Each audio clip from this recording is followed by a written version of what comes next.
Hello everyone, this is your educator Mansi Gupta. Welcome to ready for study. आज हम class 9th के लिए social science यानी कि एसएसटी की वर्कशीट लेकर आए हैं। ये आपकी एसएसटी वर्कशीट 47 है और इसकी डेट है 20 दिसंबर 2021। ठीक है, तो यहाँ पर आपको अपना नाम लिखना है, यहाँ पर आपको अपने टीचर का नाम लिखना है जो आपको एसएसटी पढ़ाते हैं। देन आपको आपकी वर्कशीट स्टार्ट करनी है। आई होप आप लोग के एग्ज़ाम अच्छे गए होंगे। आप लोग के एग्ज़ाम्स के बाद ये आपकी फिर से वर्कशीट आ रही है। ठीक है, तो आज हम आपकी जो हिस्ट्री की बुक है उसके चैप्टर नंबर 2 की न्यू बिगिनिंग करने जा रहे हैं। चैप्टर का नाम है socialism in Europe and Russian revolution. ठीक है, तो बेसिकली ये आपके टर्म 2 का चैप्टर है। ठीक है, आज से आपका टर्म 2 स्टार्ट हो रहा है, तो एकदम अच्छे से पढ़िएगा टर्म 2 के लिए। तो स्टार्ट करते हैं आपका new chapter with a new beginning. ठीक है, तो देखो सबसे पहले हम इस चैप्टर में पढ़ेंगे कि कौन कौन से आइडियाज़ जो हैं वो यूरोप में आ रहे थे। देखो आपने लास्ट टाइम क्या पढ़ा था, टर्म 1 में आपने फ्रेंच रेवोल्यूशन के बारे में पढ़ा था। ठीक है, अब फ्रेंच रेवोल्यूशन हो गई, जितनी मारकाट फ्रांस में होनी थी वो सब कुछ हो गई। ठीक है, लेकिन देखो फ्रेंच रेवोल्यूशन के बाद से ना चीज़ें नई हो जाती हैं। अब लोग जो है डेमोक्रेटिक आइडियाज़ को सपोर्ट करने लगे हैं, लोग नए नए सुधार लाना चाहते हैं। ठीक है, तो इससे ना सिर्फ फ्रांस में बल्कि पूरे के पूरे यूरोप में ही जो लोगों का आइडियाज़ था, माइंडसेट था, वो चेंज होने लगा। ठीक है, तो अलग अलग तरीके के माइंडसेट आते हैं, न्यू न्यू थ्योरीज आती हैं, नए मतलब मान सकते हो आपके अलग अलग विचार आते हैं, आइडियाज़ आते हैं। तो वो अलग अलग विचार देखो कौन कौन से हैं। एक था कंजर्वेटिव्स का, एक है रेडिकल्स का और एक है लिबरल्स का। ठीक है, तो स्टार्ट करते हैं हम इन आइडियाज़ को पढ़ना। बहुत इंटरेस्टिंग है आपके चैप्टर, तो बहुत अच्छे से ध्यान से पढ़ना मेरे साथ। मैं आपको सारी वर्कशीट के थ्रू पूरा चैप्टर कवर करवा दूंगी। ठीक है, Point 1. By the 19th century, they accepted that changes is inevitable in contrast of their earlier ideas to oppose any change. देखो कंजर्वेटिव से नाम से पता लग रहा है पुराने सोच वाला, बोलते नहीं, बड़ी कंजर्वेटिव थिंकिंग है इसकी। ठीक है, तो ये वही कंजर्वेटिव है। ये वो लोग थे जिनका पहले तो ऐसा मानना था कि सोच बदलनी नहीं चाहिए, चीज़ें बदलनी नहीं चाहिए, जो चल रहा है वैसे चलने दो। लेकिन अब इनके मन में भी 19th सेंचुरी में आकर फ्रेंच रेवोल्यूशन के बाद ये लग गया कि ठीक है यार, सुधार तो होने ही चाहिए, लेकिन धीरे धीरे। ठीक है, however they believe that past has to be respected. लेकिन इनका मानना रहा था कि जो चीज़ें पहले से चली आ रही है ना, उनका आदर करो, उनको रिस्पेक्ट करो। They believe that any change had to brought about through a slow process. वो चेंजेस तो लाना चाहते थे लेकिन बहुत ही धीरे धीरे लाना चाहते थे। वो तुरंत और सडन चेंजेस के बिल्कुल अगेंस्ट थे। ठीक है, अब बात की जाएगा रेडिकल्स की, तो they wanted the government based on the majority of country population. इनका ये मानना था कि एक देश में जिस तरीके के लोगों की ज़्यादा पॉपुलेशन हो उसी के अकॉर्डिंग गवर्नमेंट बनाया जाए। अगर इसको आप इस तरीके से समझो, जैसे कि भारत है, भारत में ज़्यादातर कौन से लोग रहते हैं? ज़्यादातर हिंदू लोग रहते हैं। ठीक है, यहाँ पे बाकी अन्य मान लो, लेकिन ये ज़्यादातर लोग कौन है? हिंदू हैं। तो अकॉर्डिंग टू रेडिकल पॉलिसी जो गवर्नमेंट बनेगी ना इंडिया में, वो कौन सी बननी चाहिए? हिंदू बननी चाहिए, हिंदुओं की गवर्नमेंट बननी चाहिए। ऐसा एग्जाम्पल बता रही हूँ मैं, ये नहीं बोल रही कि मुस्लिम गवर्नमेंट नहीं बननी चाहिए। मैं आपको ऐसा एग्जाम्पल बता रही हूँ कि रेडिकल्स का ऐसी सोच था। ठीक है, कि मेजोरिटी जो पॉपुलेशन हो वही गवर्नमेंट बनाए। Many of them support the women suffrage the movement. ये लोग उन मूवमेंट को, उन आंदोलनों को सपोर्ट करते थे जो वुमेन राइट्स की यानी कि महिलाओं के अधिकारों की बात करते थे। ठीक है, they opposed the privileges of great land owners on the factory and the factory owners. जो जमींदारों का और बड़े बड़े मालिक होते हैं कंपनी की, उनको जो विशेष अधिकार मिलते थे, उनको जो प्रिविलेजेस मिलती थी, ये लोग उसके बड़े अगेंस्ट थे। They were not against the existence of private property but were against the concentration of property in the hand of few. देखो हालांकि ये लोग जो है प्राइवेट प्रॉपर्टी के अगेंस्ट में नहीं थे, लेकिन इनका ये मानना था कि अगर सारी की सारी प्रॉपर्टी सिर्फ सोसाइटी के एक ही कम्युनिटी के पास, एक ही वर्ग के पास रहे तो ये गलत बात है। ठीक है, ये चाहते थे कि इक्वली डिस्ट्रीब्यूशन होना चाहिए सबके बीच में और प्राइवेट प्रॉपर्टी भी होनी चाहिए। ठीक है, अगर बात की है लिबरल्स की, तो देखो नाम से पता लग रहा है बड़ी लिबरल यानी कि खुली सोच वाले। अब देखते हैं भाई खुली सोच वालों के क्या विचार थे। They wanted a nation with tolerant all religion. मतलब ये एक ऐसा देश चाहते थे जिसमें सभी धर्म के लोग जो हैं शांतिपूर्वक तरीके से रह सकें और टॉलरेट हो। मतलब कोई भी अगर किसी धर्म को मानना चाहता है तो उसको बोलो कि हाँ भाई वो मान सकता है, किसी भी धर्म को चूज कर सकता है। ठीक है, they were against the uncontrolled power of dynastic rule. यानी कि ये राजा वाला जो शासन था ना, राजशाही शासन, जिसमें राजा का बेटा बनता है फिर उसके बाद उसका बेटा बनता है, इसके अगेंस्ट थे। ठीक है, they wanted a safe guard the right of individual against the government.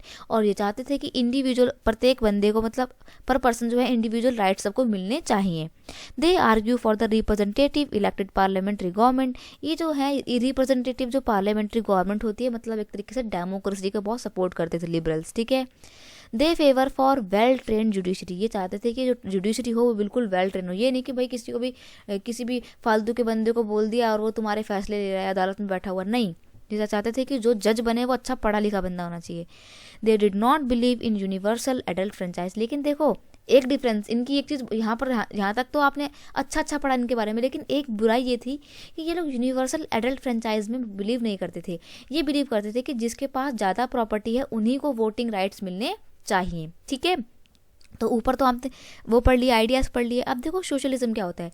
Socialism is a political social and economical philosophy based on the social ownership of means of production, मतलब प्रोडक्शन किस तरीके से होनी चाहिए उसके ऊपर एक फिलोसफी है सोशलिज्म, ठीक है।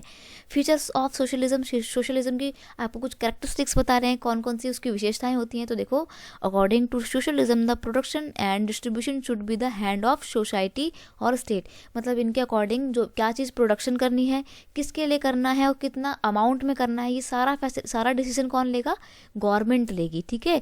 मतलब ये लोग प्राइवेट ओनरशिप के बिल्कुल सख्त खिलाफ थे। Socialism also deal with the distribution of right and duties to the citizen and state, ये चाहते थे कि स्टेट की तरफ से सबको सभी सिटीजन्स को इंडिविजुअल राइट्स मिलने चाहिए। It oppose the private property, ये प्राइवेट प्रॉपर्टी के बिल्कुल अगेंस्ट थे, ठीक है। मतलब ये बिल्कुल नहीं चाहते थे कि कोई भी प्राइवेट प्रॉपर्टी जो है उनकी हो, ठीक है। सब चाहते थे कि सारा का सारा जो चीज़ें हैं वो गवर्नमेंट के अंडर में रहें। It is against the capitalism and free trade, ये मुक्त व्यापार के और कैपिटलिज्म के विरोधी थे।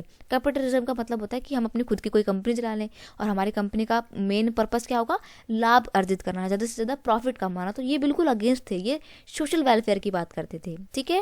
अब आपको यहाँ पे 4 क्वेश्चन दिए हुए हैं, वर्कशीट तो सिर्फ इतनी थी, तो चारों क्वेश्चन के डायरेक्ट आंसर मैंने अपलोड कर दिए हैं यहाँ पे, देख लीजिएगा आप, ठीक है। स्क्रीनशॉट ले लीजिए अपने आंसर्स का और फिर अपने कॉपी में कर लीजिएगा, अपना काम अच्छे से करना। लेकिन देखो, what do you understand by the socialism, तो socialism is a political and social economic philosophy, एक फिलोसफी है जो कि बेस्ड है सोशल ओनरशिप पे, ठीक है, and the means of production पे, यानी किसी को कैसा प्रोडक्शन करना है, कैसे प्रोड्यूस करना है, इसके ऊपर डिपेंड करती है, ठीक है। What are the thoughts of socialism on wealth and means of production, इनके वेल्थ को लेकर, मतलब पैसे को लेकर और प्रोडक्शन को लेकर क्या मायने थे, क्या मानना था इनका। Socialist ideas include production for use rather than the profit, ये क्या करते थे कि प्रोडक्शन करो लेकिन इस्तेमाल करने के लिए, ठीक, इस्तेमाल करने के लिए, प्रॉफिट कमाने के लिए नहीं। An equitable distribution of wealth and material resources among all people, ये चाहते थे कि प्रॉपर्टी है, पैसा जो है, सबका इक्वल डिस्ट्रीब्यूशन होना चाहिए, ये नहीं कि कोई लोग बहुत ज़्यादा अमीर बन जाए और कुछ लोग बहुत गरीब बने रहे, ठीक है। No more competition buying and selling in the market and free access to goods and services, मतलब यही कि फ्री मार्केट कंपटीशन के ये लोग बिल्कुल अगेंस्ट थे, ठीक है, प्राइवेट ओनरशिप के अगेंस्ट थे। अब देखो, यहाँ पर आपसे कंजर्वेटिव्स के आइडिया पूछे जाएंगे, तो जो आपने ऊपर के 3 आइडियाज़ पढ़े थे मैंने वही यहाँ पे लिखे हैं, तो मेरे को नहीं लगता कि मेरे को दोबारा एक्सप्लेन करना चाहिए क्योंकि आपको समझ में आ ही गया होगा, ठीक है। तो आप यहाँ पे से इसको कॉपी कर लीजिएगा। नेक्स्ट है आपका compare the ideology of radicals and liberals, जो लिबरल लोग थे उनकी और जो रेडिकल्स लोग थे उनकी आइडियोलॉजी को कंपेयर कीजिए, मतलब दोनों में डिफ्रेंशिएट करना है। तो देखो, अगर आप में से कुछ बच्चे डायरेक्ट ये लिख देंगे कि हाँ हम ये टेबल उतार देंगे, तो ये बिल्कुल सही अप्रोप्रिएट आंसर नहीं होगा, ठीक है। आपको डिफ्रेंशिएट करके बताना है, दोनों में क्या क्या अंतर थे आपको बताना है, कंपेयर करना है, ठीक है। तो वो ये आंसर रहेगा perfect. Liberals wanted a nation which tolerate all religion, liberals क्या चाहते थे कि सभी धर्मों के लिए एक कंट्री हो।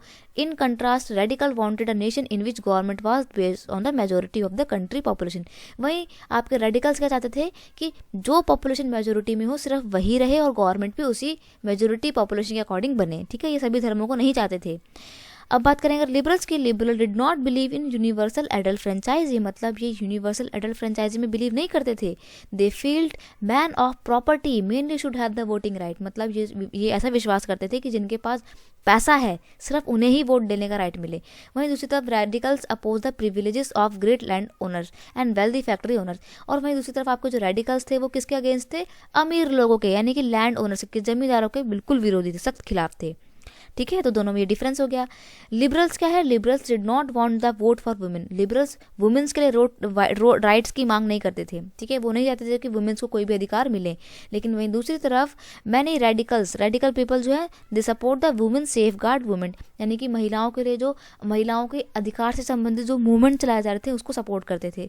तो देखा जाए तो लिबरल्स और रेडिकल्स दोनों एक दूसरे के बिल्कुल अपोजिट हैं, ठीक है। तो बस ये आपकी वर्कशीट इतनी थी। आई होप आपको ये वीडियो अच्छा लगा होगा, थोड़ा लंबा हो गया बट कोई बात नहीं, आपको इंटरेस्टिंग ज़रूर लगा होगा। ठीक है, तो अगर आपको ये वीडियो अच्छा लगता है तो उसे अपने दोस्तों के साथ शेयर कीजिए, क्लास ग्रुप में शेयर कीजिए, ताकि आपके फ्रेंड्स भी इस वीडियो का बेनिफिट ले सकें। और अगर आप चैनल पर नए हैं तो सब्सक्राइब करना मत भूलना, प्लीज़ सब्सक्राइब कर देना, क्योंकि सब्सक्राइब करने के पैसे नहीं लगते हैं। ठीक है, और एक और बात, अब आप हमसे हमारे इंस्टाग्राम पेज पे भी जुड़ सकते हैं। हमारे इंस्टाग्राम पेज का नाम है रेडी फॉर स्टडी, तो आप जाइए वहाँ पे मुझे फॉलो कीजिए और कोई क्वेरी है तो आप मेरे से वहाँ पे पूछ सकते हैं। ठीक है, चलिए मिलते हैं नेक्स्ट वीडियो में नेक्स्ट वर्कशीट के साथ। तब तक के लिए थैंक यू सो मच बच्चे, bye bye, God bless you.